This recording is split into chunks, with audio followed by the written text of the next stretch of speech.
What's going on? This is Big G from G Riders, and welcome to another episode of Testing Rides. Today, I'm going to be testing out the 2021 Mazda CX-5 Grand Touring all-wheel drive.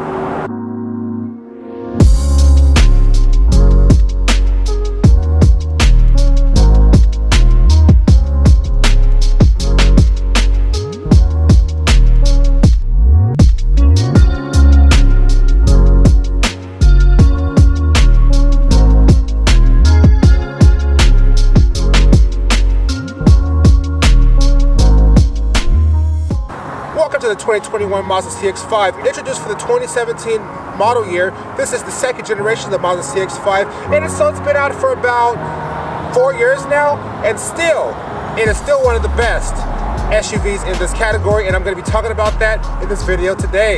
So this is the 2021 Mazda CX-5, and all CX-5s come standard with a naturally aspirated Skyactiv 2.5 liter, making 187 horsepower and 186 foot-pounds of torque. Because this is a family crossover, this does weigh just under 3,700 pounds. This still gets a relatively good 24 in the city and 30 out on the highway, which is pretty average for this class. But if 187 horsepower does not sound great to you, you can upgrade to the CX-5 Turbo that came out for the 2019 model year, and that one has 227 horsepower and lots of torque. So if this 2.5 is too weak for you, definitely go for that. Definitely go for that one. So this is a 2021 Mazda CX-5 Grand Touring all-wheel drive. A base Mazda CX-5 starts at about $25,000, and this one is a Grand Touring model, so this one is right in the middle. So this comes with a lot of good equipment like the keyless access system, leather seats, sunroof, Bose sound system, navigation, and a bunch of other excellent features. And this one comes in at just over $32,000, and I think that's a very good price for this vehicle. No, it's not exactly cheap, but compared to kind of some other cars that this car competes with, the quality is very high, and also this car is just as nice, if not nicer, than a lot of the German SUVs in the lower tier forms. So let's go and take a look around the car and then take a look at the inside and get it on the road and see how this thing is. Welcome to the walk-around portion of the 2021 Mazda CX-5. Let's go take a look around the car to see how it is. So since this car has been out for a while now, I'm not going to talk too much about the outside because it's basically the same as it's been for the whole entire time. There's not really any difference in the front here for the 2021 model year, because honestly, let's be real, this car it's getting close to the time for this car to be refreshed or redesigned pretty soon. But for what this current generation one is, it's really nice. So it has kind of the kind of Mazda signature LED signature there, has the little tiny fog lights at the bottom. You got your E-badge with adaptive cruise control sensors and stuff behind there. I think the Mazda CX-5, even for as long as this car has been out at this point, it still looks really good and really fresh. But I cannot wait to what they do with the next one after this one. So we'll walk around to the side. The Mazda CX-5, for I believe it was like the 2019 model year last year, it came with these really nice dark gray 19-inch wheels. On the Grand Touring package is in above, and I think it looks really nice, especially with this dark blue color. I put the name down the lower thirds. But the design of the Mazda CX-5 is really nice. Like it's a really tidy, really clean design, and that's what I've always admired about the Mazda CX-5. Even when the first one came out back in 2013 or 2012, I believe. So coming on the back, again, it's the same as it's always been. Looks really good. It has the dual exhaust. It has the nice Mazda rear tail lights. Let's go and see if I can turn those on.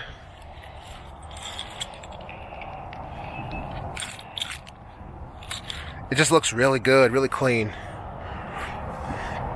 But this Mazda design still looks really fresh and really modern, even with the rest of the market kind of all the models get redesigned. Like there's a couple things I would like to see different. So like I reviewed the CX-30 earlier this year for the 2020, and I know that the turn signals are LED on that car and it's not on this one, and same with the turn signals in the front.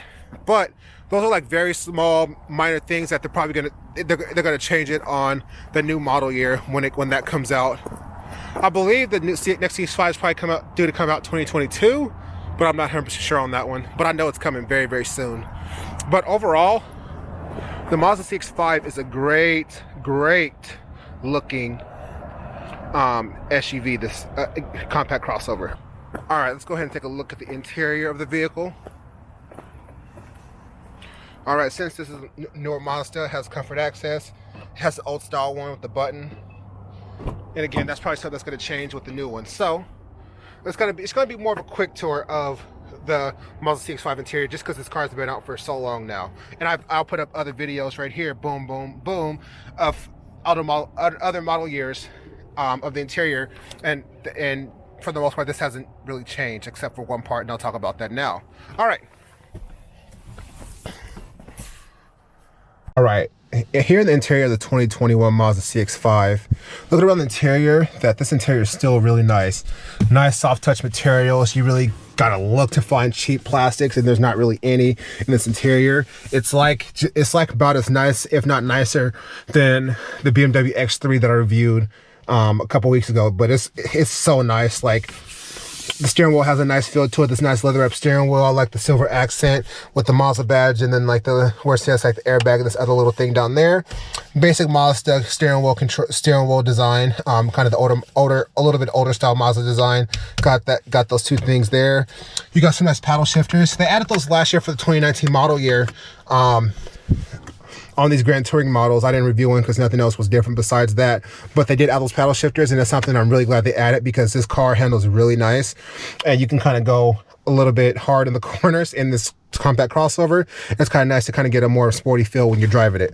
So I'm going to go ahead and fire up the car.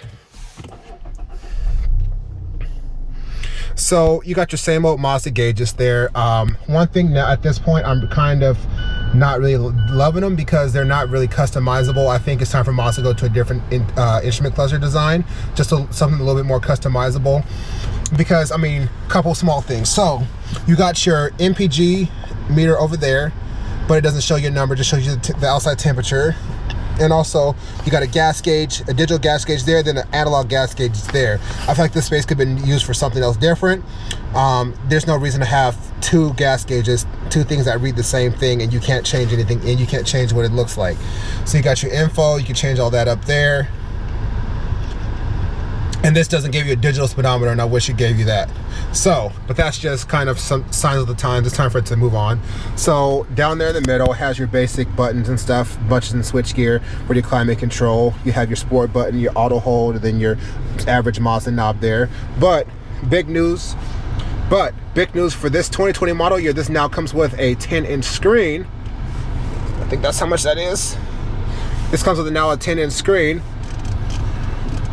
And it is really nice. It's just updating the infotainment system.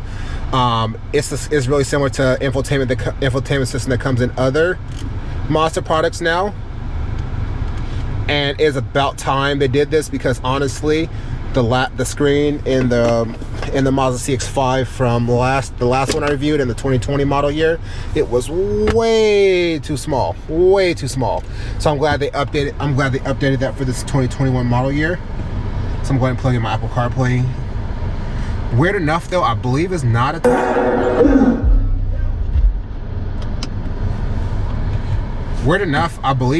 touchscreen, which is annoying.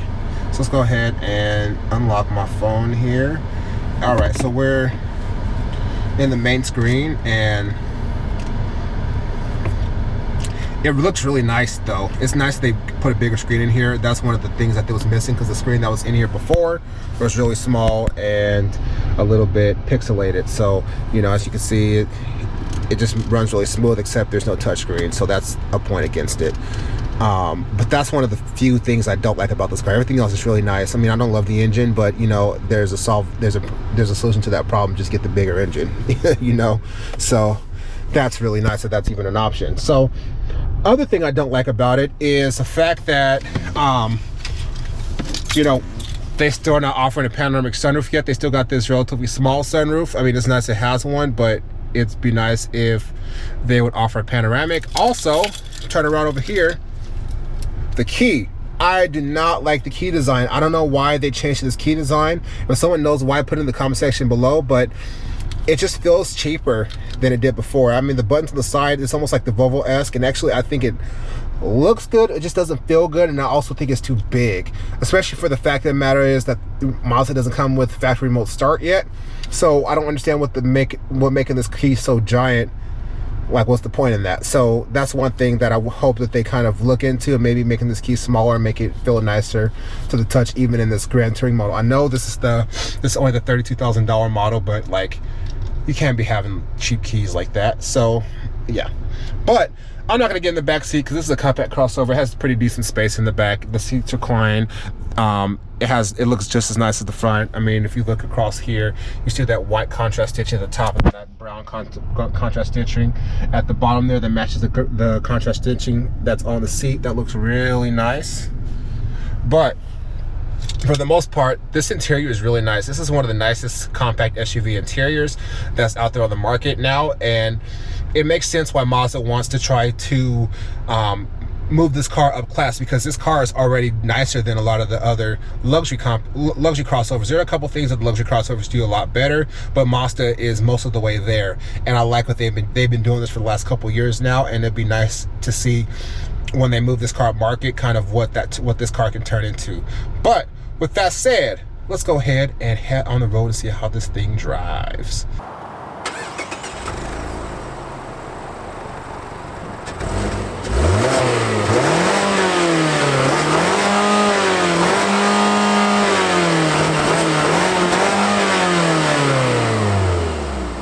Welcome to the driving portion of the 2021 Mazda CX-5. Let's go ahead and head on the road and see how this thing drives.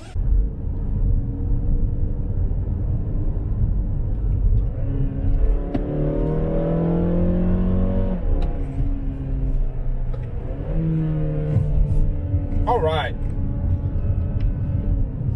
Heading down the road in the 2020 Mazda CX-5. This is the same old Mazda CX-5 that has been great for the last 4 years, actually. So Mazda introduced the torque vectoring G system with this car, and it completely changed the handling of this car. It made this car handle absolutely amazing, just because of course, it's a torque vectoring system. So if you hammer it,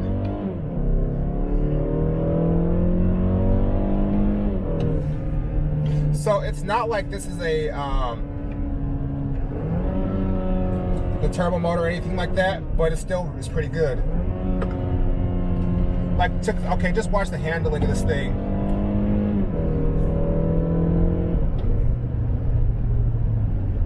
So, what is nice about the CX-5? The CX-5 is a really nice, dynamic crossover to drive. So, has really nice steering feel. It has really nice steering feel. It has really nice chassis feel. Like I'm going around this corner here, and it feels like the car wants to do more, just because that torque vectoring system is routing the power around the car to get the power down at the best way possible. The fact of the matter is too is Mazda has some of the best electric steering that you can get on a crossover like this. This is comparable to like one of the German luxury crossovers in terms of steering feels. I think actually this has better steering feel than that BMW X3 that I drove. You have a really good idea what the front wheels are doing.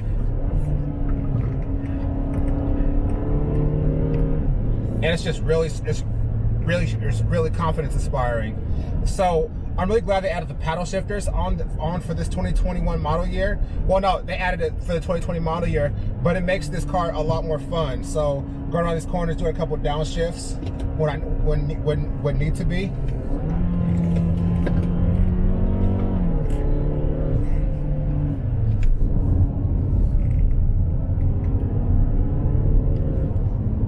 Sorry, this camera's getting a little messed up because my Osmo Pocket is kind of just following me around the corners.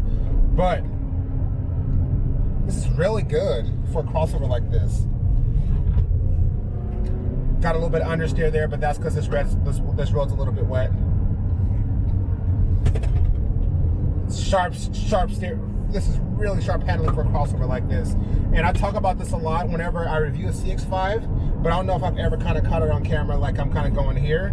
But it's really good, and this just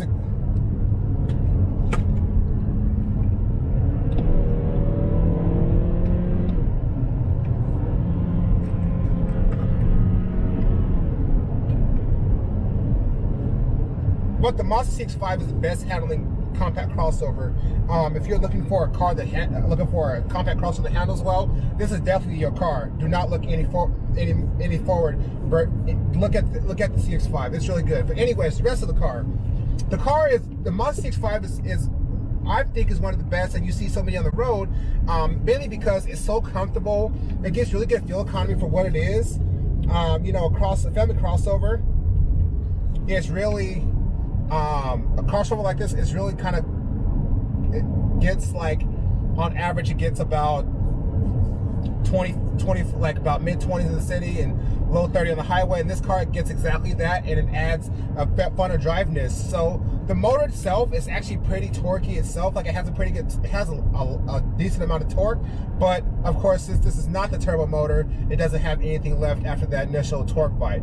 But for most people, that's enough. A lot of people aren't going to really necessarily need to have the high horsepower. Me personally, I would love to have the high horsepower, but if it was between getting high horsepower and the features, honestly, I probably would just get the features, because this is a compact crossover. You really don't need 300 horsepower, but it's good that you have that option in the turbo motor. No, it doesn't have exactly 300 horsepower, but it does have quite a bit of horsepower versus what you get from this naturally aspirated unit.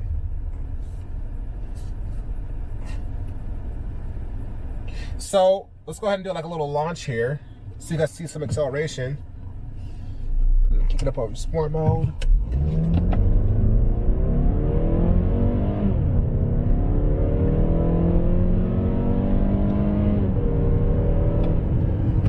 See, look, it's not bad at all in terms of torque, horsepower and torque. The gearbox is actually pretty responsive for this being a traditional torque converter 6-speed automatic.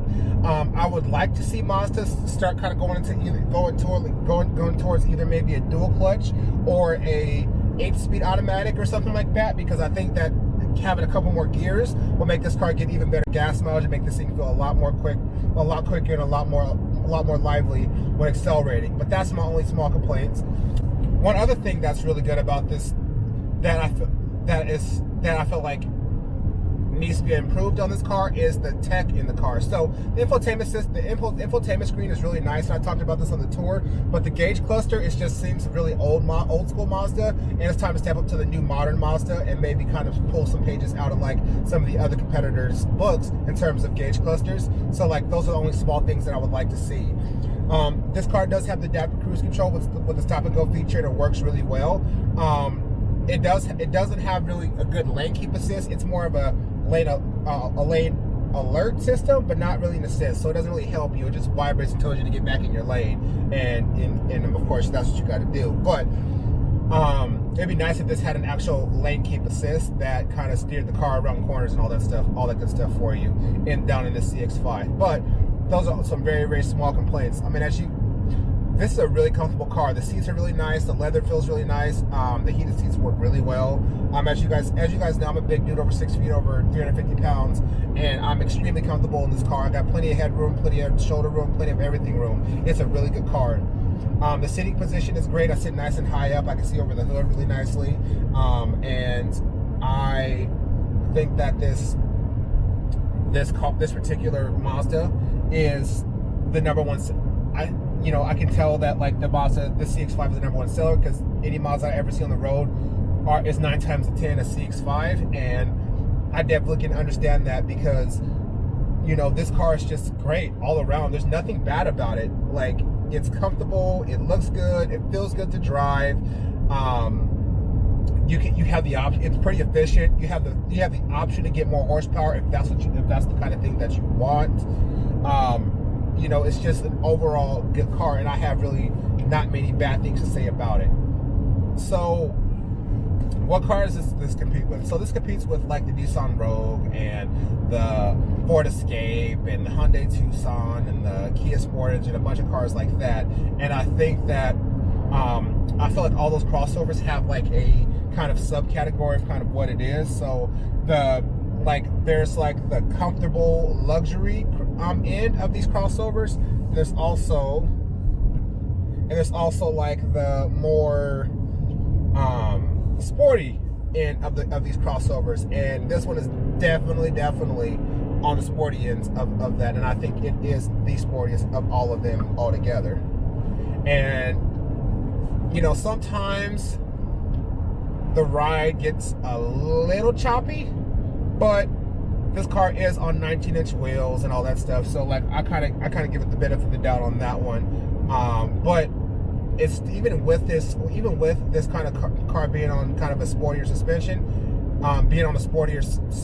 and having having a bigger wheel option, it's still excellent to drive and handle, even in just daily use. And you know, I always talk about how great this Mazda is, and this Mazda CX-5 is just as good as I remember every single Mazda CX-5 ever driven being. And honestly, I think that if you're looking at maybe getting a crossover like this size, this is a great option to look. So there's been talk that Mazda wants to move this car up market quite a bit. So that means this car possibly will be competing with cars like the Q5 and competing with cars like the Q5 and the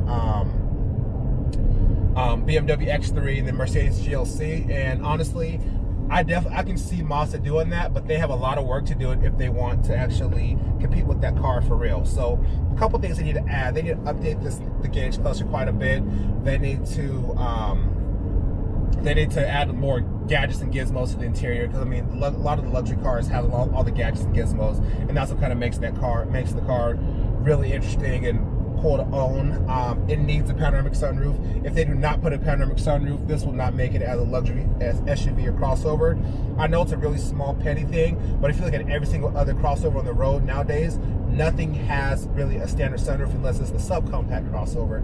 Compact crossovers and above all have panoramic sunroofs, and if Mazda wants to really compete, they have to do that. So, you know, and I think that if they add a couple things with the design and kind of give this car some more standard horsepower, they have a real true competitor with the luxury car class, with the luxury crossover class on their hands here.